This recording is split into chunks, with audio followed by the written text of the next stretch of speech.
start with some more trivia? No. All right. Welcome back, everyone. Welcome back, mothers. You're going to say that every time. Yeah. Can you explain the welcome mothers? Yeah, so, if it had to wait a whole week to hear this. During the mother-son dance at the end of the first movie, there's a big banner that says "Welcome Mothers," and I was like, "That's just really funny to me." Like, I wrote that down as my first note in Welcome this document. mothers.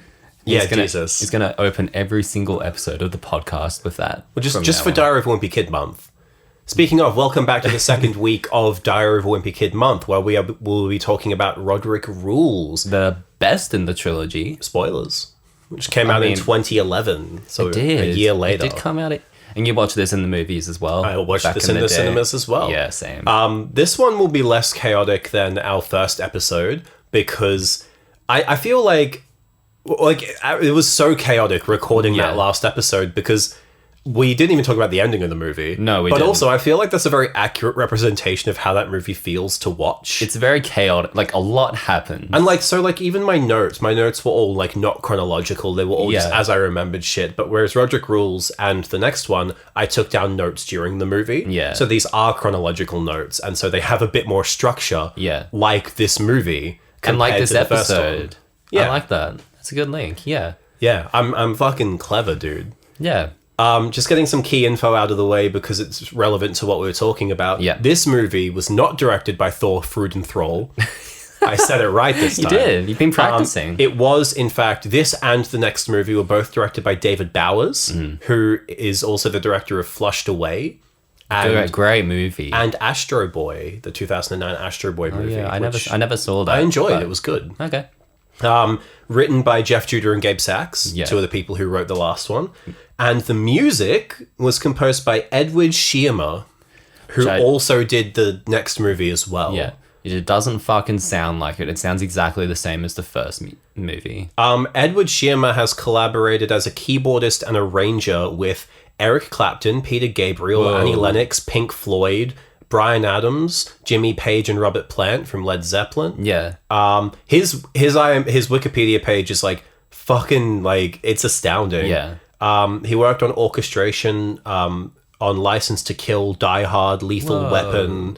This guy is this guy's done some stuff, and Diary of a Wimpy Kid is at the top of his accolades, I reckon. Yeah, honestly though, but for real though, he did Charlie's Angel, Full Throttle, Johnny English. I fucking love Johnny English, dude. We should talk about Johnny English on the podcast. That is a hell of a trilogy. Johnny English Month. Johnny English Month. Get ready for March, baby. No, we're not doing that. Let's do it. But we should do that though. I'd actually be so down. No, this and then the Mr. Bean movies right after. Oh my god, Rowan Atkinson year. Rowan Atkinson month. We do an episode for each episode of Mr. Bean.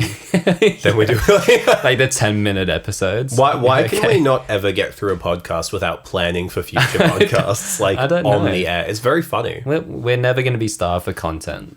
But yeah, if you haven't listened to our first episode about the original Diary of a Wimpy Kid movie from last week, highly recommend it. There will be some continuing thoughts. Yeah. I suppose this whole month should be listened to in an omnibus format. Yeah. Maybe we'll release an omnibus of all three of them edited together at the end of the month. The best of the Diary of a Wimpy Kid. Not best of, just all of it. Because it's all best of, dude. Yeah. If you're recording content that you don't think is going to be in a best of compilation, what are you doing? What are you doing with your life? Think about it, dude. Think Mark.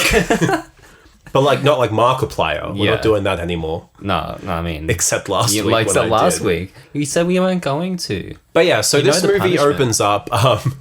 this movie opens up in a roller rink. It does. Which is excellent. I love the way that they all come out of the car and it's their drawings from the books. Then it transitions into the actual They did that actors. in the third movie as well. Maybe that's a David Bowers touch because they didn't do that in the first movie. They do it in The Long Haul as well, but... Oh, sorry. Whatever that movie is. If they did make a fourth movie. If they had to with a different cast and everything. Yeah. And, Anyway. But so the roller rink bit at the beginning is very fun. Yeah. And obviously Greg and Rowley have made up because at the climax of the first movie, which we didn't talk about, Rowley eats the cheese. He's forced to by the bullies. Yeah, and then Greg says, "No, I did it." Yeah. And so Greg sort of redeems himself. It's not enough. No. To be honest, for him not to be an incel anymore. But this movie definitely downplays that element He's of Greg definitely a lot less of a dick, and if he does dicky things, it feels more reasonable. It feels more justified. Yeah.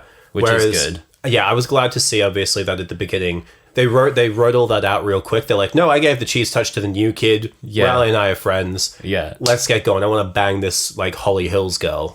Like, so... That's it. You just described the start of the movie. That's the start of the film. Yeah. The roller rink section's really fun. It's fun. It's like how, like, Sherrod comes in and he, like, knows all this stuff about Holly Hills. And And they're like, what? And he's like, yes, Holly, we know all about you. And I'm like, Sherrod, that's creepy as fuck. And then Riley has that stick and the flowers pop up. For some reason, just the comedic timing of that just always gets me. It was really good. Yeah. Same director who made Flushed Away. So, that makes sense it's going to be good.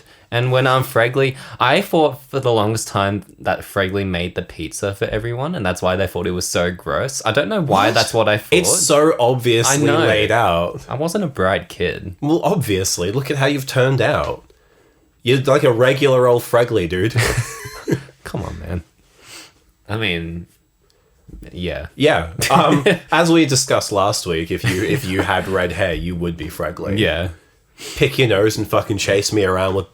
We didn't even talk about that scene. It doesn't matter. It happens. We're moved on. We've moved on. We've moved on. My God. But yeah, that pizza seems... It was gross. Yeah. I really and he picks the gum out of his mouth. Yeah. And then Fregley's like, I'll save that for later. And he puts it behind his ear. Yeah. Fucking Fregley, man. Yeah. Like... This movie, like, the whole trilogy does really well at, like, making scenes really gross or making gross things really gross. Like how slimy the cheese is when he picks it up from the ground. And in the third movie, when the dog gets a hold of the roast. Oh, yeah. And they pick the roast up off the ground and it's like got the saliva drip. Yeah.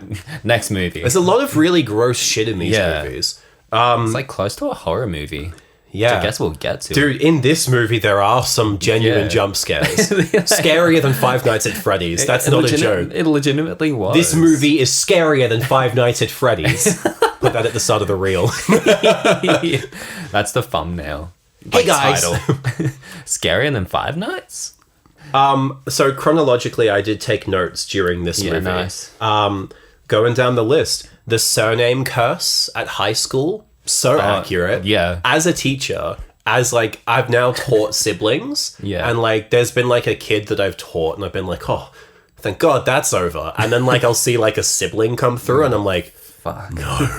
No. Yeah. And then even like when I was in high school, my sister came to high school, the same one as me, when I was in grade 11, I think. Yeah. And all of the teachers were immediately like, oh, you're Tyler's. She wasn't her own person. She was, oh, you're Tyler's sister. Yeah. And like a lot of siblings like fall into that trap. And so like right away when Greg's like, I'm Greg Heffley, and the teacher's like, Heffley?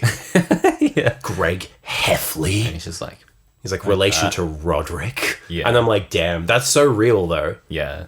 This movie's real. It's real. It's like just things that happen in my childhood all the time. Oh, I guess like there was some similar things like that because all my brothers went to the same school, so like if you're an Osborne kid, you kind of knew. But like Harry and Norman. Yeah, exactly. Yeah. I got that a lot. Didn't know if I loved it. Is your dad Norman Osborn, dude? Yep. Is your dad the fucking Green Goblin? Yeah. Green Goblin these nuts. On the childhood stuff though, one of the things that really stood out to me, and especially in the first movie, and then, well, especially in this one, fucking Manny and Greg's relationship and the way that Susan always believes Manny and never Greg. Like, that was me with my younger brother. Like, same. We'd be hanging out and, like, something go wrong, and, like, there's a scene where Susan walks in and she's like, what did you do to him? To Greg. And I'm just like, but man did nothing. Like, that was so real to me. Yeah. Me and my twin brother were kind of a dick to younger brother Rowan. But so he was kind of not the golden child, but like he was more likable. Yeah. And one time I did something bad. And I was about to get in trouble. He was going to tell on me. I was like, no, if I give you this Torterra card from a Diamond and Pearl set, will you not tell me? He was like, yep. So I used to use that as leverage like all the time. It's like, you give me this card or do this, I won't tell you. I was like, fuck, he's got me. There was one time when my sister and I were like having a little like fight, like a little like rough house. Yeah. And I like threw her off the couch and she landed on her neck real funny. like the moment of like, oh my God. And then she like got back up and she started crying and I was like, no, Shut up, stop. Yeah. I was like, don't. Let me explain. I feel that all the time. Like, yeah. It's like, because I used to roughhouse with my brothers a lot as well, so you land that punch that's just a little too hard. Yeah, and you're like, oh no. Oh no. You have like that heart drop and the stomach drop where you're like, oh shit. That's how you know true fear. What's going on in there? My dad used to say, right, and that's how you knew you were in trouble. You would go on skis when that happened. Or what we'd hear is like the kitchen drawer opening. Yeah. And then we'd know we were in fucking trouble. Yeah. Well, we used to do like a lot of stuff downstairs, so when you hear the footsteps coming down, you're like, fuck. You're like, shh. Anyway, this movie gave me that fear again. It made me feel that fear again. Brought it back, for sure. Yeah, truly. Yeah. The next note I have written down after that is India. Why would you want to go there? This is when we see that Greg, not as much of a sexist, but a racist. Yeah, Chirag's like, I'm going to India. And Greg's like, India? Why would you want to go there? But then Rowley's like, it's the jewel of Southeast Asia. And I'm like, bless Rowley. Bless his cotton Fucking socks. love Rowley. He's so cultured in these movies. He is, I guess. Yeah. He is. Yeah. I mean, the first movie we see him, he's come back from Guatemala. Yeah. This movie, he's like, actually, India is the jewel of Southeast Asia. Yeah. Like, he's a real Chad. He's travelled. I like him. Yeah, and then Fregley's like, can you bring back a cobra? I want to teach it to dance. And then they proceed to play like this very not like. Okay, I'm not saying that them playing Indian music is inappropriate, but at that moment, it felt very inappropriate. Yeah. And then he starts doing like doing like a belly dance, and I'm like, no, Fregley, no, Fregley, don't do it. You gotta stop, Fregley. Oh my God. That's funny. Oh, yeah. And like, you know, the church sequence as well after that. My God. When Greg gets poop on his butt. Funny stuff. It's a good scene, but then that leading into them. This movie is actually structured. It feels very structured. I feel like we can actually talk about this movie in chronological order. Yeah. Whereas the last movie made no fucking sense in chronological order. Like, well, things of the last movie, it's very like episodic. Like lots of stuff happen. It kind of connects sometimes, kind of doesn't. Yeah. But this movie, it's very like it has a nice flow to it. There is cause and effect in the last movie. Like, you know, the safety patrol stuff happens because of the broken arm. Yeah. Which happens because of the big wheel accident. Yeah.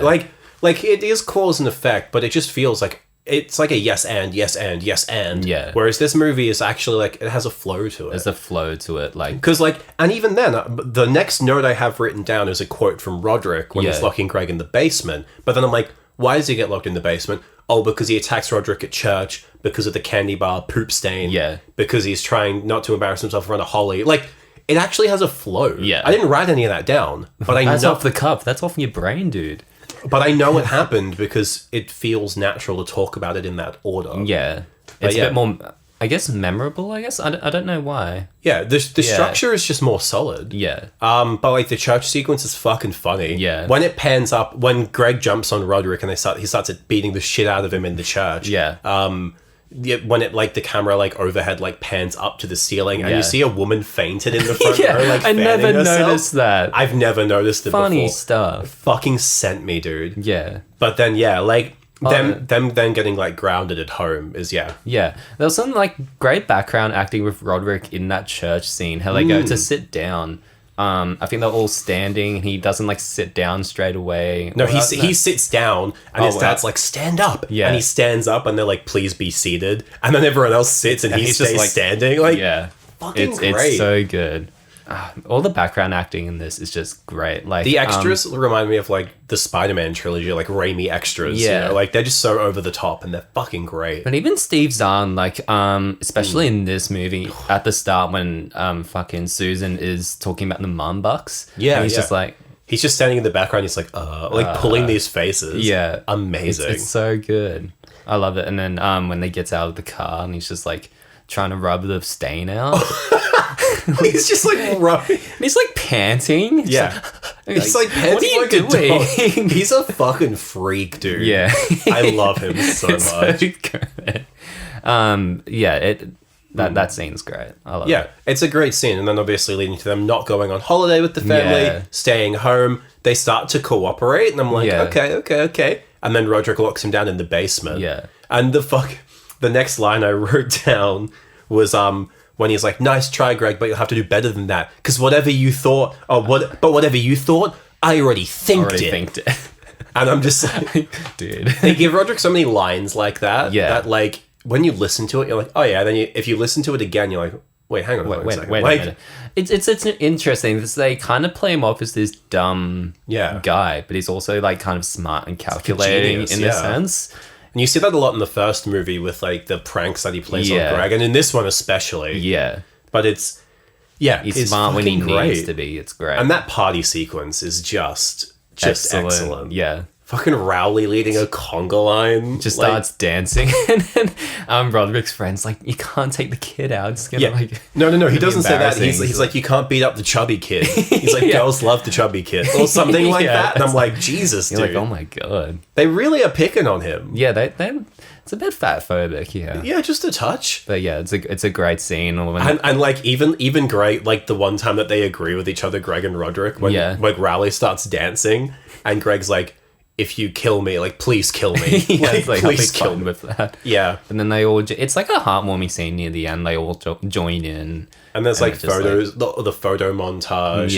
Yeah. On the fucking chaos of cleaning up the house Oh, before the God. parents get back. I felt That's that. real. That's real. That's real, dude. I've had to do that before. Yeah. Ugh. God, not yeah. to that extent. No, Don't no. worry. Yeah, if you're watching. But just like they've gone away for a bit. You didn't clean until like the last hour. Sorry. I fucking saw a reel the other day. It's two guys that I've been seeing reels of more frequently. And like one of them is like always playing a kid and one's always playing like the mum. Yeah. And like it's like, you know, kid on the couch playing video games, the mum comes home and she's like, "Oh, I had a great day at work today. Yeah. It was a lovely day. You know what? Let's skip soccer training tonight. Let's go and get some McDonald's." And the kid's like, "Fuck yeah!" And then she's like, "I'm just gonna go into the kitchen, make sure you've done the dishes, and then we'll go." And she walks out of frame and the kid's like, Shit. and then you hear, "What the fuck is it?" Like they're yelling from the kitchen. I was like, Oh my God. and the kid starts crying and she comes back in and she's like, "Who'd you leave that for? The fucking maid?" Like, Yeah. and I was like, That's real. Let's bring back all the not trauma. this but, like, episode brought back trauma. This movie brought back trauma. it really does. I was watching it. I was like, or like you hear the car pulling up and you're like, "The washing," Yeah. and you have to like quickly run and get it. Like, yeah, hide your tracks in a sense. Fuck yeah. I do love that scene. The Mighty Mighty Bosstones song, which I didn't yeah, realize Mighty was Mighty Bosstones in this. what a time. They only put their songs in banger movies. The Digimon movie. Okay. Yeah, you need to watch the Digimon. Yeah, I movie, think dude. I need to. The only other time is they put it in like Step Brothers in the you've never seen it. No, because I That's hate fine. Will Ferrell. Yeah, that's fine. That's fair. But I don't know. I like that scene. It's just them cooperating together finally, and Because they know that they're in shit if they don't. Yeah. And that's like a theme that then plays through the movie and like, but yeah, there's some good shit. Yeah. But It yeah. reminds me of like stuff I used to do with my brother, like kind of working together to make sure we don't get in trouble. Yeah. I don't remember specific things. It probably happened, but That shared yeah. fear. Yeah. That shared understanding.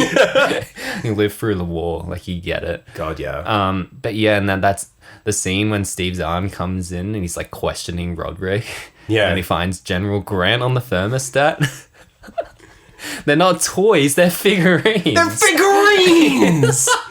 Man is unhinged. Man, he's so unhinged. Man is I love unhinged. it. If it was anyone else playing this dad, it just would be shit. Yeah. Like the long haul. But it's so good. So then I guess there are a couple of small things I want to hit before we get to like the beef of the Rodrick the meat- stuff. the meat But of it. like, so the couple of small things. The Foot, the horror movie that they watched, yeah. great.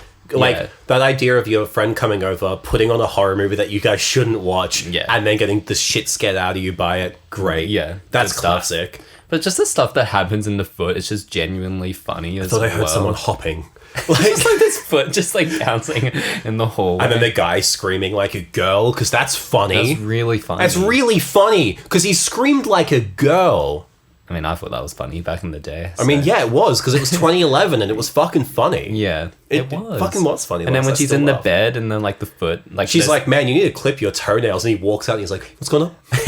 yeah, and there's the 2 feet at the end of the bed, And then the third one comes up. 2, and then the third foot. It's great. And then it goes into her fucking nose. Yeah. And they're screaming in the bed. Like, Yeah. oh, it's fucking Great, funny, dude. Great stuff. I like the just the through line of those scenes happening because it like it's like this message about being honest and like and not being honest throughout the whole movie, so bad shit keeps happening because of that. Yeah, yeah. And then like it comes up in the fucking newspaper, that newspaper. Susan writes about. Yeah, It's like, yeah. Be good kids or whatever it is. The fucking Riley's like, I wish we watched Andy's Magic Carpet or whatever. Like, Yeah, and his magic cushion. Cushion. Come on, man. My bad. I don't know the law, dude. Don't. But it's the Whimperverse law. the Wimpy verse. Into the Wimpy verse. Dude, that's surely the next movie. Surely, right? Zachary Gordon comes back. Like, Comes out of a portal. hey guys. Great. All right. Like, yeah, the foot is really funny. Yeah. The passing of the note when Greg's like, Oh, yeah. I'm going to pass her an anonymous note that Yeah. has a question on it and she'll be all confused. And then later on, I'm going to go up to her and ask her that same question. Man, Yeah. I did that shit. Like, I never did that. that's so real. Like, I did that shit. Like, Did you go to a co-ed school? yeah. Oh, yeah, you went to an all-boys school. That's right. I went to a co-ed school in primary school, and then high school was all Yeah. boys. But like it's I like that that's so accurate too. For like Yeah. and then that it gets passed around to the wrong person and Fregley thinks gets it's for Fregley. him and he's like, thank you. He needs that in his life. And then fucking passes it to Patty and then she smells her hair and she's like, yeah. it's It's like I get it. so fucking funny. it's funny. It's And then good that stuff. leads into then the 2 Chirag jump scares. Oh yeah, it does too. Yeah, Shrug well, like- gets back from India. Yeah, oh the fucking whole like invisible Chirag joke. Yeah. That's so good. Yeah, Like- is that stuff that would happen at your school? Yeah, fuck yeah, that'd happen.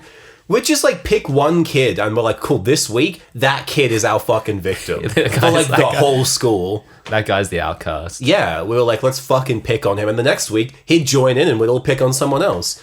Like that was the way it worked. Wasn't the same at my school. One kid. This was one, primary school too, by the way. I'm talking Yeah. primary school, yeah. Also primary school, but like high school for me, if one kid was the outcast, he was the outcast for the entire time. Yeah, that was me. Was that you? Yeah, Oh, okay. a little bit. Well, yeah, That's fine. I get it. But yeah, I enjoyed it's these movies are just so good at like portraying what happened in your childhood. It's just like Yeah. a really good connection that you can make Yeah. with these films. But Yeah. the jump scares The Chirag jump scares are genuinely gets you. scary. Because he's like in his locker and he closes it and Chirag's there. Chirag's You're like, there. fuck. And then like yeah, no, he's looking at Holly and he's like, and then Chirag's face just comes into frame and you're like, Jesus Christ. Fuck. But then also when he's like pretending to be Holly, he's got the wig Yeah. on and the hand drops and it's like there's like tense music. Yeah. And then he turns around and it's got like the jump scare stinger noise and it's like, fucking hell. Shit. There are some genuinely scary moments. And the other jump scare when Greg's in the bathroom, he's looking through like that hole in the door and the old lady oh, and the comes old through and lady's shuts her out. eyeball? That's Jesus. straight out of a horror film. That genuinely looked like a shot from a horror movie. It was. They filmed it for a different film and they went, Yeah. I'll pop it in this one. Yeah, this suits the vibe. Yeah, It was fucking wild, dude. Yeah. But then, like, yeah, that's all the incidental stuff, I suppose, Yeah. between the Rodrick and Greg bits. the stuff that doesn't really matter, but kind of. It helps build up the ongoing plot of Holly and Chirag and Yeah. whatever. We'll talk more about Holly in the next movie. Yeah. But she was great in this. Yeah, she's pretty good. Peyton List is good. Yeah. Oh, yeah, we'll talk about her more in the next episode. Yeah. Next week about Dog Days.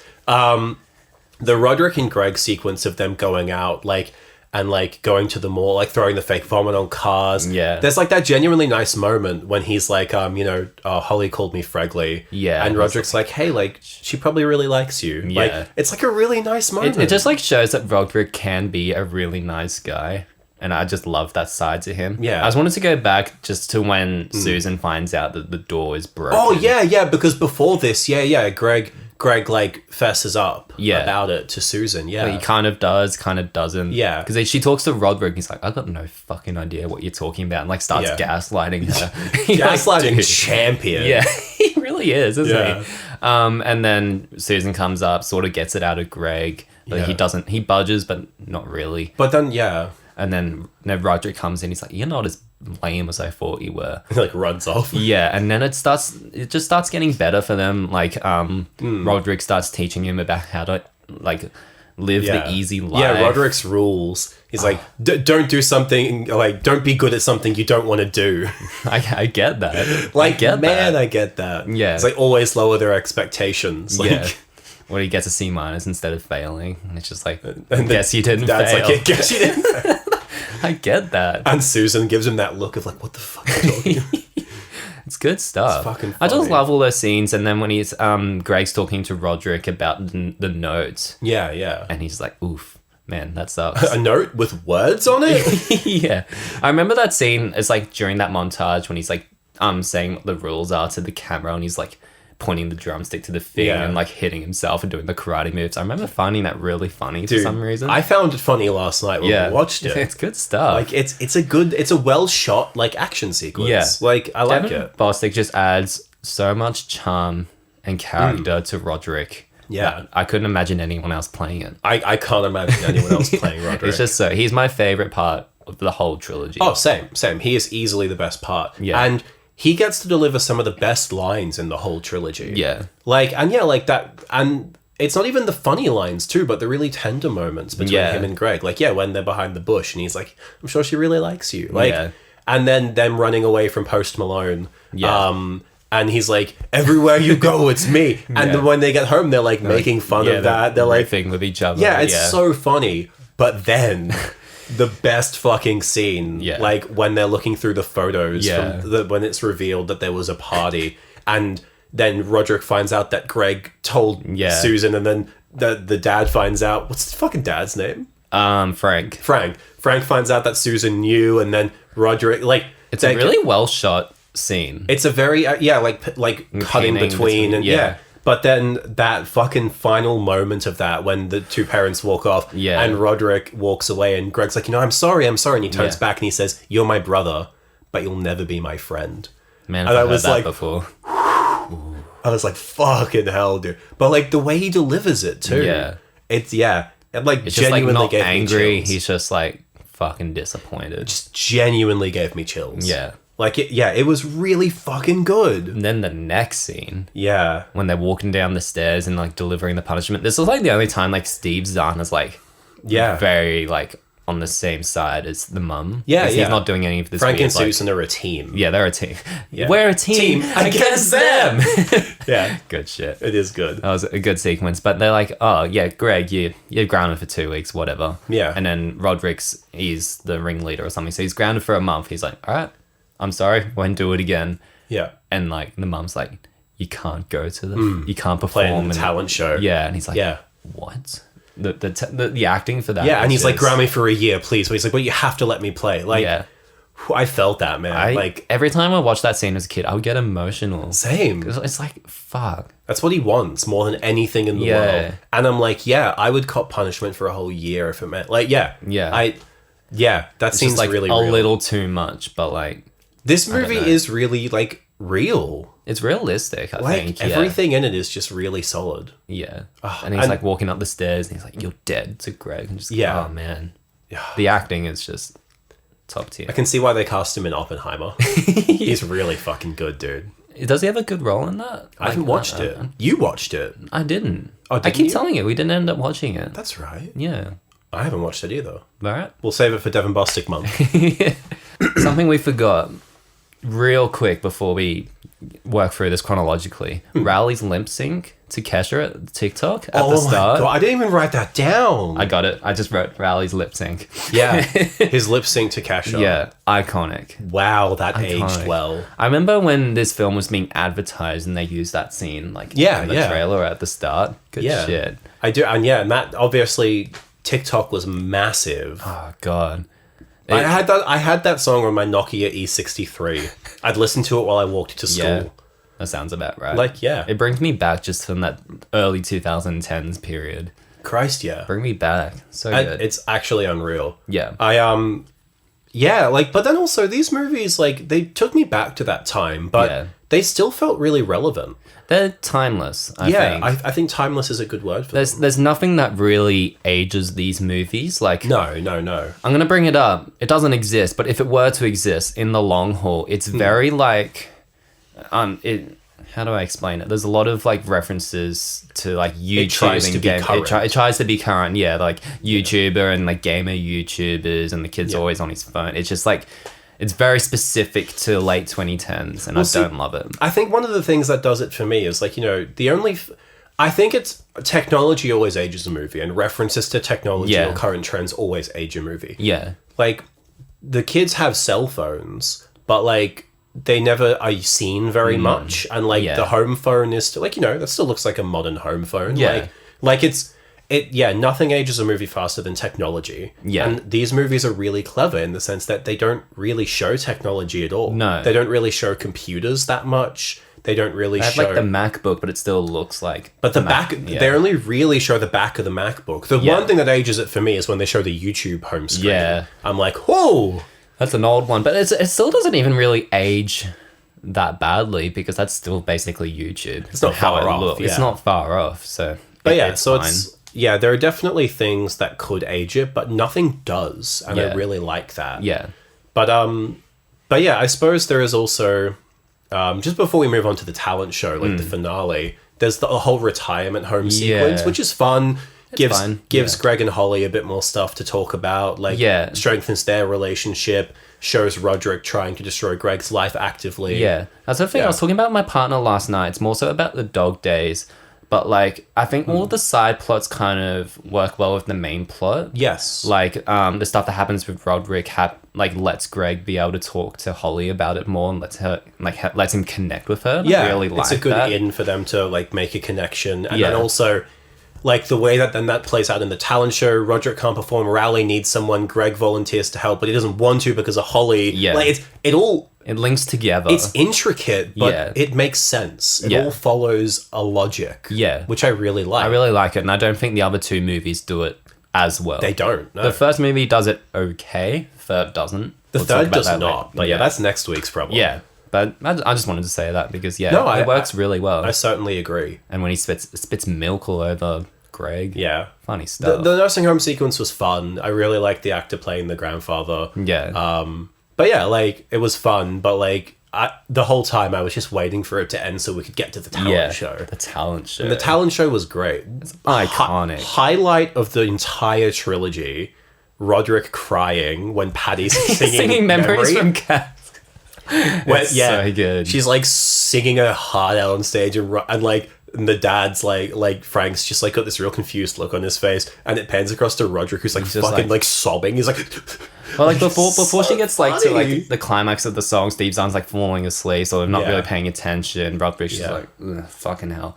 And then she like, when she hits the touch me, and like Rodrick starts crying. Like, that is one of my favorite moments in the whole trilogy. So good. I also think that it's torture that the family brought him to that. I think that is beyond harsh. Yeah, like imagine. I think it was harsh already that they decided he wasn't allowed to play. Yeah, but like, fuck me, like making him go and watch the talent show, that is unreal punishment. Yeah, like he would have had to watch Loaded Diaper perform if Greg didn't intervene. Yeah. Imagine, but also like, I don't know what had to happen for the movie to wrap up the way it did, but like, imagine if he didn't see that, who's that fucker that he gets into the band? What's his name? I don't even care. The guitarist that they add to the band. Bill. Yeah. If he didn't see him like side stage from where he was sitting, like, imagine though, like, what it would have been if Loaded Diaper came on. Yeah. I don't know, but like, obviously that wouldn't have happened. No. But yeah, it's a hell of a conclusion, and Greg, standing up for Rodrick and like getting over his insecurity about Holly, and going up on stage and helping his friend, and in doing so helping his brother, and like, Greg redeemed himself a little at the end of the first movie from being an arsehole, but this is truly like, I'm like, Greg has the potential to be a good person. Yeah. And so does Rodrick. Yeah. Well, Greg is like okay throughout the movie. Like, he's not as much of a dick. No, he's definitely not as much of a dick. But the conclusion to this feels so satisfying for him. You're like, oh, thank fuck. He's like done a good thing. Yeah. You know he's what I mean? Finally done something worthy. Yeah. Like, yeah. Like, I get it. And like the whole movie is just paced so well. Everything that happens is just done so well Yeah. for us to feel that way. Yeah. I think I definitely agree. Fregley with his fucking puppet though. Oh, Everyone's just like Freggers. Fregger. I didn't like the name Freggers. I don't love that he called it that. But like, and he's like, I'm gonna crawl into your window while you're sleeping and give you a big hug. And the kid starts crying. You're like, shit. The cutaways in this movie are really funny. They're really dumb. Like, They're there are done some well. really funny moments. I think this is the funniest movie in the trilogy. It's genuinely like a funny Hands movie down, to this is watch. the funniest movie in the trilogy. And the editing is great as well. Yeah. Love it. No, Love it. I certainly agree. Yeah, and even the scene, Remarkable Rowley, Yeah. that was good shit. Dude, and like the face he makes when the bird like shits on him again, and he looks up and he's got that look. Like, He's like, the comedic acting is really funny. yeah. And When it's- he, yeah. he gets the bird and he's like, "Be free, little buddy." Throws it, just fucking like, hits the stage. he's the one, doom. You're like, Shh. It's and like the way that the tricks work, and he pulls all the scarves out of his Yeah. mouth. He goes to put him on Greg, and Greg's like, "They're still wet." Like, I can't tell if that was him just like reacting or it was part of the act. Because no, it Raoul- was him reacting for sure. Because like Rowley's like, "Oh, sorry about that, buddy," and wipes it off or something. No, I can't No. remember what he does. But then like No, everyone's he wipes laughing. him when he wipes him with the rabbit when the Yeah. bird shits. But like everyone's laughing and Greg's like, "All right, okay." Yeah, no, I think yeah. that was a genuine reaction from Greg, but then he got the laughter and he's like, "Oh, okay," and so that's why he's like, "No, they love it. Keep going." Yeah. Like, so yeah, it was just chaos that turned into comedy, Yeah, I love which it. was yeah. When he gets into that box and pushes like the old The lady's ladies legs. sell fucking fishnets and the heels. Yeah. It's good stuff. It's funny. And yeah, it's a hell of a conclusion to the movie. Yeah. And a very nice note to end this episode on. Okay, I just wanted to talk real quick about when like Always Susan- do this to me. I'm sorry. I always I'm try sorry. and wrap it up at the end of something. I know. I'm sorry. I just wanted to talk real quick about when Susan is telling Rodrick he can play, and then he looks back and says that quick little nod towards yeah. Greg. It's so heartwarming. I Can I just borrow love your it. eyeliner? Yeah, and then the performance, and then Susan dancing. It's just Oh, the dancing's good great. stuff. Yeah. And just that last sequence in the van when they're driving Greg to school, and he like, gives back the yeah. videotape, and it's like they're all Oh, I did forget It's- about that. Yeah. yeah. It's just that's a really nice ending to Yeah. the movie. And Yeah, him like- walking on at the end, and he's like, I know my brother's always got my back. And Yeah. he's like, hey, dog peed on the couch. No, what is Like it? a spilled grape. Oh, spilled grape dripping on the couch. I blamed you. And then he like looks at the camera and he looks Yeah. real confused, and then he walks away. It's just it's so good. So It's much funny character. to literally the last moment of the movie. Yeah, it is. Yeah. I love it. I love this movie. I've watched it so many times now. I watched The Longhorn and I watched this movie just as a really good like This palate cleanser. I wrote this as a 4 out of 5 on Letterboxd last night. I think it's a 4 out of 5. I think after doing this though, I kind of want to make it like a 4.5 or something. Like, Yeah, you reckon? I really like this movie. Yeah, it's really good. So I'm just quickly looking at my notes. No, Yeah. I went through everything. Yeah, Yeah, sweet. easy. All right. Well, that's the end of this episode of the podcast. Hope you all enjoyed it. Go follow us on all of the socials. So Yeah. that's Instagram, that's TikTok. Follow us on YouTube, I guess. Facebook. We have a Facebook page now. Yep. Follow us on all those things. Stay tuned for the next episode, the finale of the trilogy. of Diary of a Wimpy Kid Month. I can't believe we did this. It's great. We were worried that we wouldn't have much to talk about, but We were. We fucking do. We smashed through it. I'm proud of us. Good job. But yeah, hell yeah. Alright, well, we'll see y'all next time. See you next week. No, You we're not almost doing the did, market. you I almost- didn't. I was thinking of a way to work Holy Crap Lois into it. Oh, okay. Okay. Holy crap crap Lois.